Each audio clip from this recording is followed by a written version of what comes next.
Hello students, I am Rakesh Chauhan working as PGT Physics in Suraj Group of Schools. I welcome you all in this online video session, and we are starting with chapter 2nd of NCERT, Electric Potential and Capacitance. So first we will discuss electric potential. What is electric potential, what is the formula or how to derive the formula of electric potential for a point charge. Thereafter we will do some numerical problem on the same topic, and further we will proceed towards capacitance. So we are starting with electric potential. First we will define the electric potential. So definition of electric potential. Electric potential can be defined as the work done in moving a unit charge from infinity to a particular point in the electrostatic region. Now let us try to understand this definition. Suppose this is an electrostatic region. Electrostatic region क्या होता है? जिसमें कोई charge अपना effect show कर सकता है. Suppose कोई चार्ज यहाँ पर था Q और इसकी ये बाउंड्री है, यहाँ तक ये अपना इफेक्ट शो कर सकता है. इस बाउंड्री को हम इलेक्ट्रोस्टैटिक रीजन कहते हैं. और इस इलेक्ट्रोस्टैटिक रीजन में अगर हम कहीं से आउटसाइड द इलेक्ट्रोस्टैटिक रीजन को हम इन्फिनिटी मानते हैं. सो अगर कहीं से भी outside the electrostatic region unit charge को 1 कूलम चार्ज को अगर यहाँ इस बाउंड्री में किसी एक पर्टिकुलर पॉइंट तक लेके आ रहे हैं without acceleration, mind it, without acceleration, तो उसमें जितना वर्क हमें करना पड़ेगा अगेंस्ट द इलेक्ट्रोस्टैटिक फोर्स, उस वर्क को ही हम इस पॉइंट का पोटेंशियल कहेंगे और उसको हम Vp से रिप्रेजेंट कर सकते हैं. सो एक बार फिर से हम रिवाइज करते हैं. व्हाट इज इलेक्ट्रिक पोटेंशियल और how the electric potential can be defined. Electric potential can be defined as the work done in moving unit charge from infinity or outside the electrostatic region to a particular point P without acceleration is known as electric potential. So यहाँ से 1 coulomb charge को इस particular point P तक लाने में हमें कितना work करना पड़ा और क्यों करना पड़ेगा, पहले इसके बारे में डिस्कस कर लेते हैं. Suppose 1 coulomb charge, normally test charge को हम पॉजिटिव लेते हैं, तो पॉजिटिव चार्ज है और ये भी पॉजिटिव चार्ज है. तो डेफिनेटली जैसे ही ये पॉजिटिव चार्ज इसकी बाउंड्री में एंटर करेगा तो इस पर इलेक्ट्रोस्टैटिक फोर्स लगेगा इस डायरेक्शन में, और हम इसको इधर से इधर लेके आना चाह रहे हैं तो डेफिनेटली ये डिसलरेट होगा. तो कांस्टेंट स्पीड से हम इसको नहीं ला सकते. तो अगर आप कांस्टेंट स्पीड से लेके आना चाह रहे हो तो डेफिनेटली हमें इस इलेक्ट्रोस्टैटिक फोर्स के अगेंस्ट वर्क करना पड़ेगा, और वो जो वर्क है वही एक्चुअल में इस पॉइंट का पोटेंशियल होता है इस चार्ज की वजह से. ओके, अब क्या हो अगर ये नेगेटिव चार्ज हो तो नेगेटिव चार्ज के केस में डेफिनेटली इस पर इधर की तरफ फोर्स लगेगा, अपोजिट डायरेक्शन में फोर्स लगेगा, और अब भी ये एक्सेलरेट होगा क्योंकि ये पॉजिटिव चार्ज और ये नेगेटिव चार्ज. तो डेफिनेटली अब इस चार्ज पर इधर की तरफ फोर्स लगेगा, टुवर्ड्स द चार्ज फोर्स लगेगा, डेफिनेटली एक्सेलरेशन होगा. और हमारी डेफिनेशन कहती है कि विदाउट एक्सेलरेशन. इसका मतलब इसके स्पीड को कांस्टेंट बनाए रखने के लिए डेफिनेटली हमें इस फोर्स के अपोजिट डायरेक्शन में हमें एक फोर्स लगाना पड़ेगा या वर्क करना पड़ेगा इस फोर्स के अगेंस्ट. तो डेफिनेटली वो जो वर्क है वो इस P पॉइंट का पोटेंशियल कहलाएगा, जिसको हमने Vp से रिप्रेजेंट किया है. सो आई होप ये डेफिनेशन आपको समझ आई होगी. किस तरीके से डिफाइन करेंगे एक बार मैं फिर से बता रहा हूँ. Electric potential can be defined as the work done in moving a unit charge from infinity to a particular point in electrostatic region without acceleration. Okay, so now suppose W work has been performed in moving this unit charge from outside the electrostatic region, जिसको हम infinity बोल रहे हैं, to this point P. Then this work is itself known as Vp.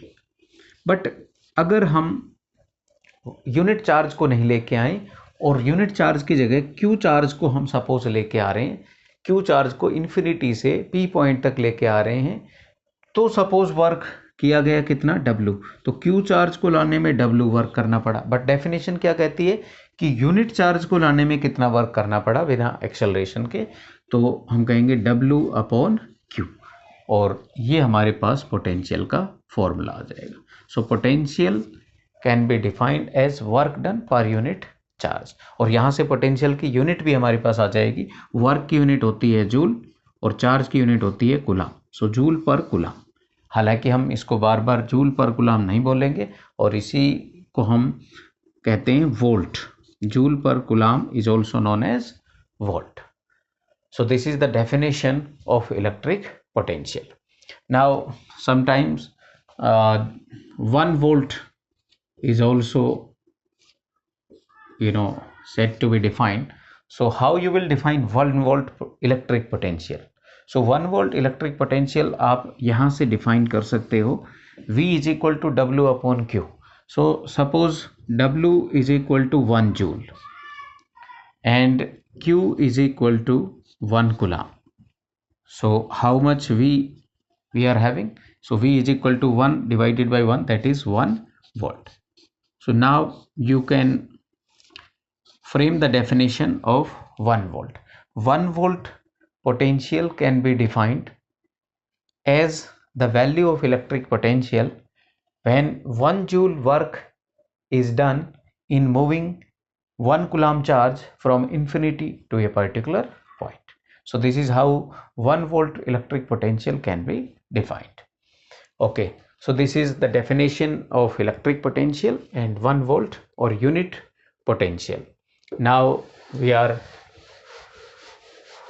proceeding towards the next topic, which is electric potential difference.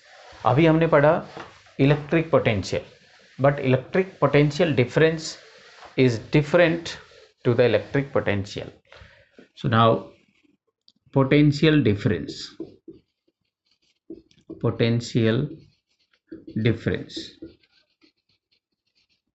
Suppose A और B दो point हैं, उनके बीच का पोटेंशियल डिफरेंस हमें फाइंड आउट करना है, तो उसको हम रिप्रेजेंट कर देते हैं VAB से। सपोज ये दो पॉइंट हैं किसी इलेक्ट्रोस्टैटिक रीजन में, ये कोई इलेक्ट्रोस्टैटिक रीजन है, कोई बाउंड्री है।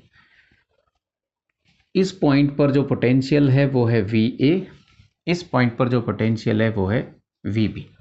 सपोज Q चार्ज को हम A पॉइंट से B पॉइंट तक मूव करवा रहे हैं विदाउट एक्सेलरेशन। सो इसके लिए डेफिनेटली हमें वर्क करना पड़ेगा, तो सपोज वो जो वर्क करना पड़ा वो है WAB। सो पोटेंशियल डिफरेंस को हम किस तरीके से डिफाइन करेंगे?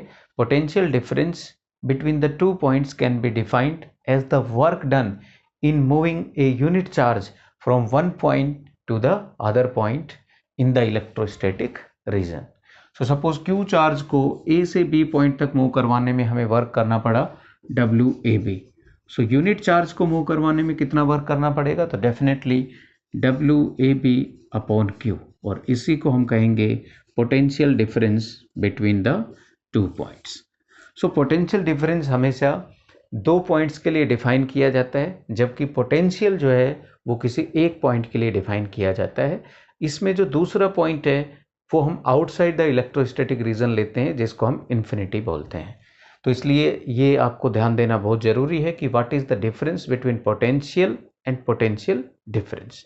पोटेंशियल डिफरेंस में दोनों जो पॉइंट्स हैं वो इलेक्ट्रोस्टैटिक रीजन में रहते हैं, जबकि पोटेंशियल में एक पॉइंट को हम इन्फिनिटी पर लेते हैं, क्योंकि इन्फिनिटी पर जो पोटेंशियल है वो जीरो अज्यूम किया जाता है। क्यों अज्यूम किया जाता है वो भी हम डिस्कस करेंगे, बट अभी के लिए आप इसको याद रख सकते हैं। सो दिस इज पोटेंशियल डिफरेंस। यहाँ से हम WAB को भी निकाल सकते हैं। WAB is equal to Q into VAB, और ये जो फार्मूला है ये हमें याद होना चाहिए, क्योंकि इस पे न्यूमेरिकल्स पूछे जाते हैं। So WAB is equal to Q into VAB, और न्यूमेरिकल प्रॉब्लम्स में ये यूज़ होगा। अकेले इस पे न्यूमेरिकल्स नहीं आते हैं, क्योंकि ये 10th लेवल की बात होगी, बट ये फार्मूला हम आगे जो न्यूमेरिकल्स हैं उनमें किसी पार्ट में यूज़ करेंगे। ओके, इसको आप इस तरीके से भी डिफाइन कर सकते हो, जैसे इसका पोटेंशियल डिफरेंस, इसका पोटेंशियल और इसका पोटेंशियल दोनों को अगर मैं सब्ट्रैक्ट कर देता हूँ तो भी पोटेंशियल डिफरेंस आ जाएगा। तो इसको मैं इस तरीके से भी लिख सकता हूँ Q और V B minus V A, B point का पोटेंशियल माइनस ए पॉइंट का potential, that is also potential difference V A B. So I hope आपको पोटेंशियल की डेफिनेशन समझ आई होगी, पोटेंशियल की यूनिट क्या होती है वो समझ आया होगा, पोटेंशियल डिफरेंस में और पोटेंशियल में क्या डिफरेंस है ये समझ आया होगा। आगे बढ़ते हैं।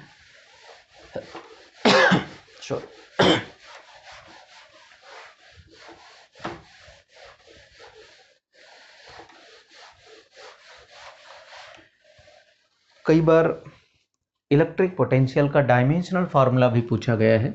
सो dimensional formula of electric potential. देखिए, डायमेंशनल फार्मूला आपको किसी भी फिजिकल क्वांटिटी का याद रखने की ज़रूरत नहीं है, केवल आपको उसका फार्मूला याद रखना है। सपोज हमें इलेक्ट्रिक पोटेंशियल का डायमेंशनल फार्मूला लिखना है तो आप इसका फार्मूला याद करो। क्या फार्मूला है? Work done per unit charge. So work का डायमेंशनल फार्मूला क्या होता है? इसको हम लिख सकते हैं फोर्स इंटू डिस्प्लेसमेंट, और चार्ज को हम एज इट इज रहने देते हैं। फोर्स का डायमेंशनल फार्मूला डेफिनेटली आपको याद होगा, m1 L1 T-2। अगर याद नहीं है तो मास इंटू एक्सेलरेशन से निकाल सकते हैं। डिस्प्लेसमेंट के लिए हम L लिखेंगे, और चार्ज का जो डायमेंशनल फार्मूला है ये हम निकाल सकते हैं करंट की definition I is equal to Q upon T। तो यहाँ से Q को लिखा जा सकता है I इंटू T, और I के लिए एम्पियर और T के लिए कैपिटल T। सो चार्ज का डायमेंशनल फार्मूला आगे भी काम आएगा, याद रख लीजिए इसको, A into T. So A into T. और अब इसका जो डायमेंशनल फार्मूला बन गया है पोटेंशियल का, वो है m1 L square T minus, ये ऊपर जाएगा तो -1 -3 और A -1। So that is the dimensional formula of electric potential. ये भी एक दो बार बोर्ड में पूछा गया है। तो डायमेंशनल फार्मूला किसी का भी आ सकता है, आपको केवल फार्मूला याद रखना है। अगर आपको फार्मूला याद है तो डेफिनेटली आप डायमेंशनल फार्मूला लिख सकते हो। Now we will derive the formula of electric potential due to a point charge, which is very important topic. So next topic you can note down is electric potential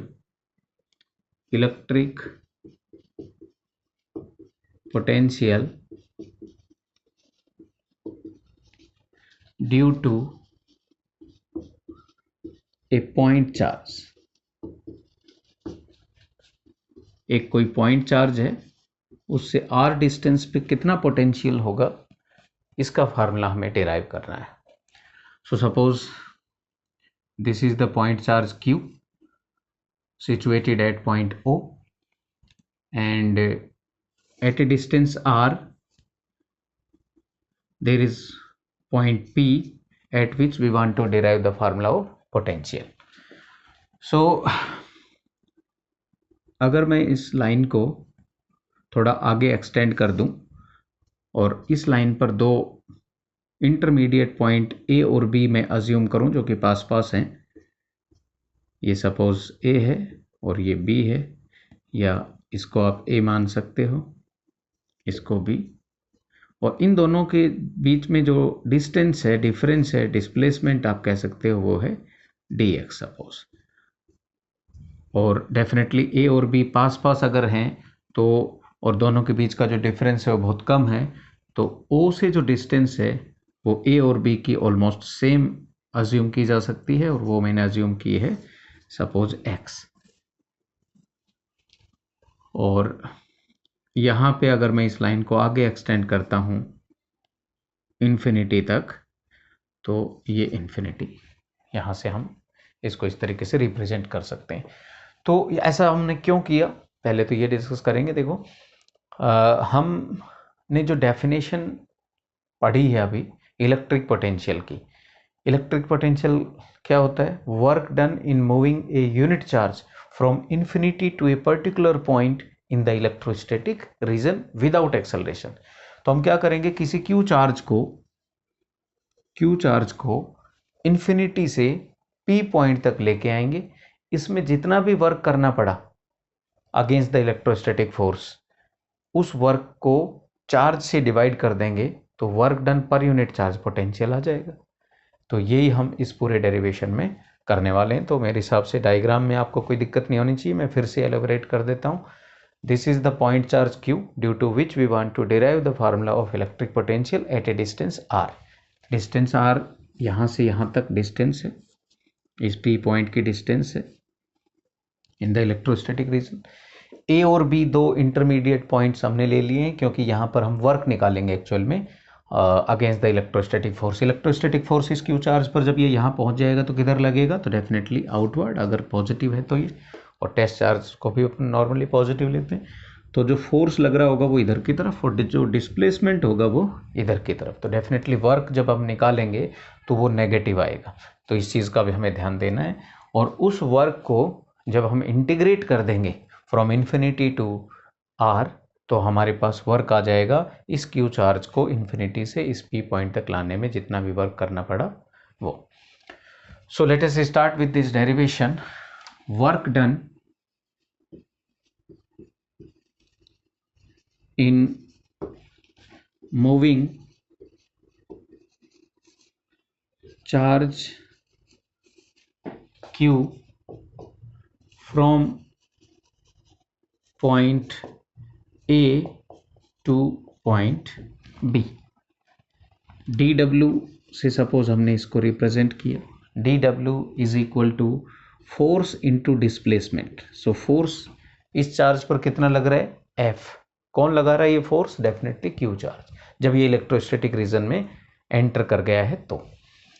और displacement ए और B के बीच में जो displacement है उसको हमने dx से represent किया है। और क्योंकि फोर्स की डायरेक्शन इधर की तरफ है और डिस्प्लेसमेंट की डायरेक्शन इधर की तरफ है, 180 डिग्री का फेज शिफ्ट है, या आप कह सकते हो कि 180 डिग्री एंगल है फोर्स और डिस्प्लेसमेंट में, तो ये वर्क नेगेटिव होगा।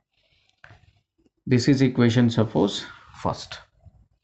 अब अगर मैं फोर्स की वैल्यू इसमें पुट कर दूं तो इलेक्ट्रोस्टैटिक फोर्स कितना लगेगा? Electrostatic force exerted by charge Q on charge small q when it enters into the electrostatic region or when it is at point A or somewhere in between A and B. So force F is equal to, according to Coulomb's law, F is equal to K Q1 Q2 upon R square.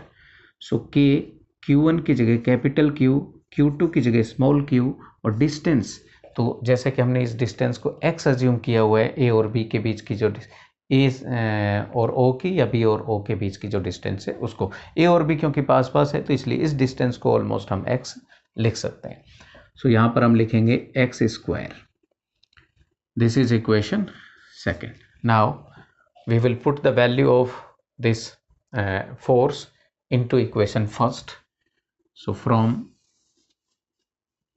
this equation dW is equal to minus KQQ upon x square dx।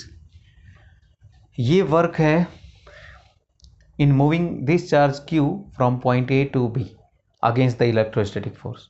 But क्या हमें यही work निकालना था? नहीं, we want to calculate the work done from infinity to point B। तो हमें क्या करना चाहिए? डेफिनेटली इस इक्वेशन को इंटीग्रेट कर देना चाहिए। So integrating both sides, integrating both sides, और ध्यान रहे यहाँ पे जो वेरिएबल है वो x है। सो dw का इंटीग्रेशन w, इसका इंटीग्रेशन एक बार हम एज इट इज लिख देते हैं KQQ upon x square dx और symbol of integration.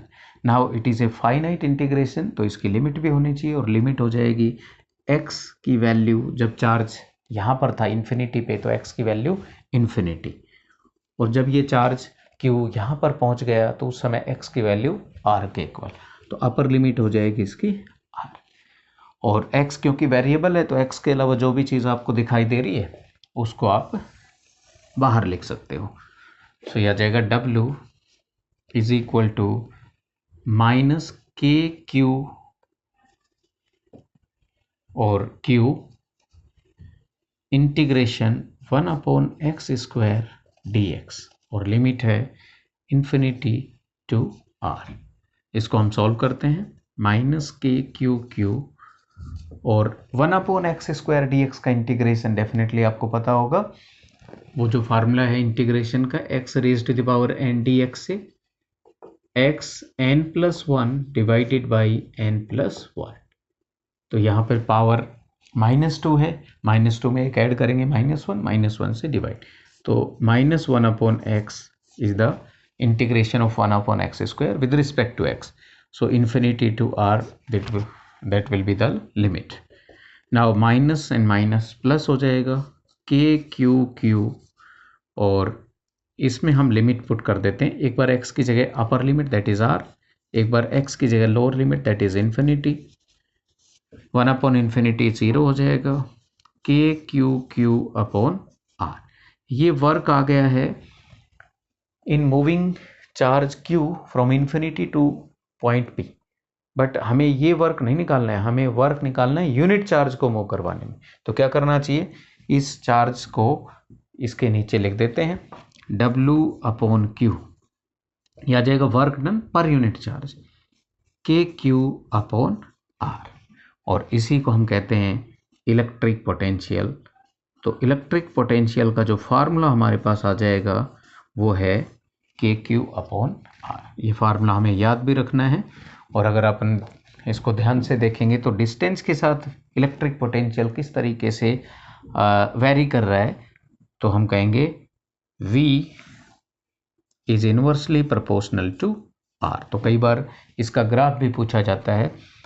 V is inversely proportional to R को हम किस तरीके से रिप्रेजेंट करेंगे, तो यहाँ पे इलेक्ट्रिक पोटेंशियल, यहाँ पे R, और ये जो ग्राफ है ये इस तरह का बना सकते हैं हम, क्योंकि डिस्टेंस को जैसे जैसे इंक्रीज करेंगे तो इलेक्ट्रिक पोटेंशियल डिक्रीज होगा। So this is the formula और derivation of electric potential due to a point charge. This is very important topic. आगे के जो भी डेरिवेशंस होंगे उसमें भी हम इस फार्मूले को यूज़ करेंगे, न्यूमेरिकल प्रॉब्लम्स में भी इस फार्मूले को यूज़ करेंगे। तो ये फार्मूला आपको याद हो जाना चाहिए। तो नेक्स्ट हम इस पे न्यूमेरिकल प्रॉब्लम्स करेंगे।